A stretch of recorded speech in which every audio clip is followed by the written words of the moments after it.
Welcome back to Review Lens, and something isn't what it seems. This is the thing. It's 1982, Antarctica, a U.S. research station in the middle of nowhere. 12 guys, one shape-shifting alien, zero good outcomes. Directed by John Carpenter, The Thing isn't just a horror movie, it's trust issues with flamethrowers. We open with a dog running across the snow, no music, just wind. A helicopter chases it, guns blazing. The dog makes it to the American base. That's where it all starts. Let's talk about the setup.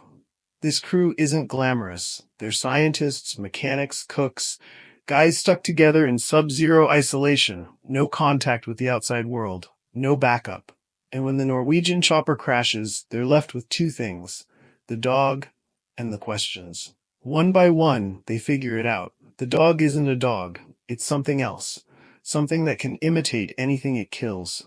Human, animal, doesn't matter. It copies you, down to your voice, your face, your blood. It's not just about survival. It's about who do you trust when the monster looks like your friend. Now the characters. Kurt Russell is R.J. MacReady, helicopter pilot. Not a leader, but he becomes one. He's not a philosopher. He doesn't preach. He just steps up, wears a beard, a bomber jacket, and drinks a lot of whiskey. When people freeze up, he acts. Russell was Carpenter's go-to guy after Escape from New York. Here, he plays it cold, but not heartless. MacReady knows one thing: stay alive, or the thing gets out. That's his mission. That's the movie. Keith David plays Childs. Big presence. Doesn't say much, but when he does, it matters. He doesn't trust MacReady, not entirely. That tension stays right up to the final frame. Keith David was carving a line straight through cool confidence long before most people noticed. This was his breakout, and he still owns the screen. Wilford Brimley plays Blair, the guy who figures out what's going on first. He runs the data, realizes if this thing escapes, it could wipe out the world in less than a year. Then he smashes every radio and helicopter so nobody can leave. Is he paranoid?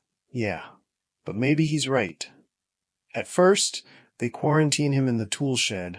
By the time they check on him later, he's got a noose hanging and a weird half-built spaceship under the floor. That's all you need to know. There's also Donald Moffat as Gary, the station leader reluctant to make choices. T.K. Carter as Knowles, the cook.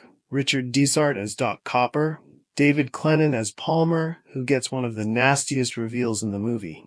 Great ensemble. Every guy with a role, a personality, a target painted on their back. How about the effects? Done by Rob Bottin. 22 years old, working 7 days a week, ended up in the hospital due to exhaustion. Worth it. The body horror in this movie still holds up.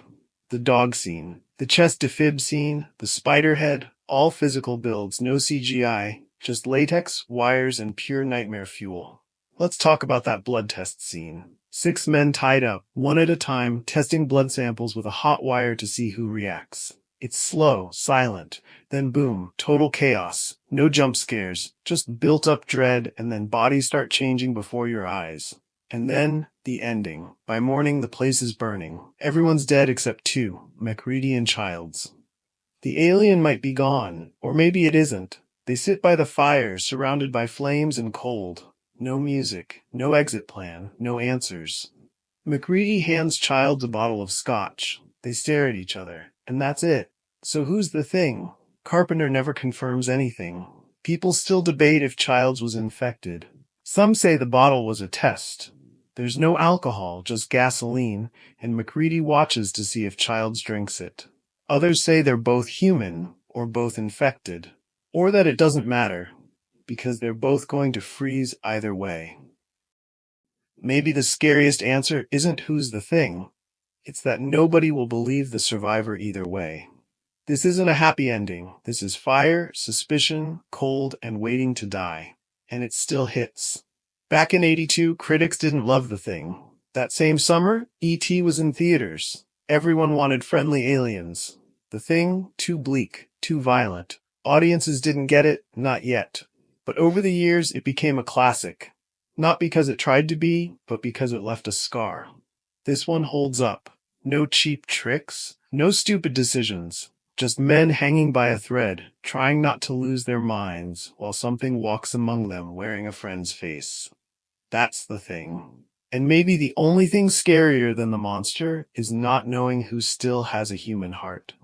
I hope you liked this one as much as I did. Thanks for watching, and don't forget to like, share, and subscribe for more reviews and deep dives into great movies. As always, see ya on the next one. Save us a balcony seat and extra butter on the popcorn.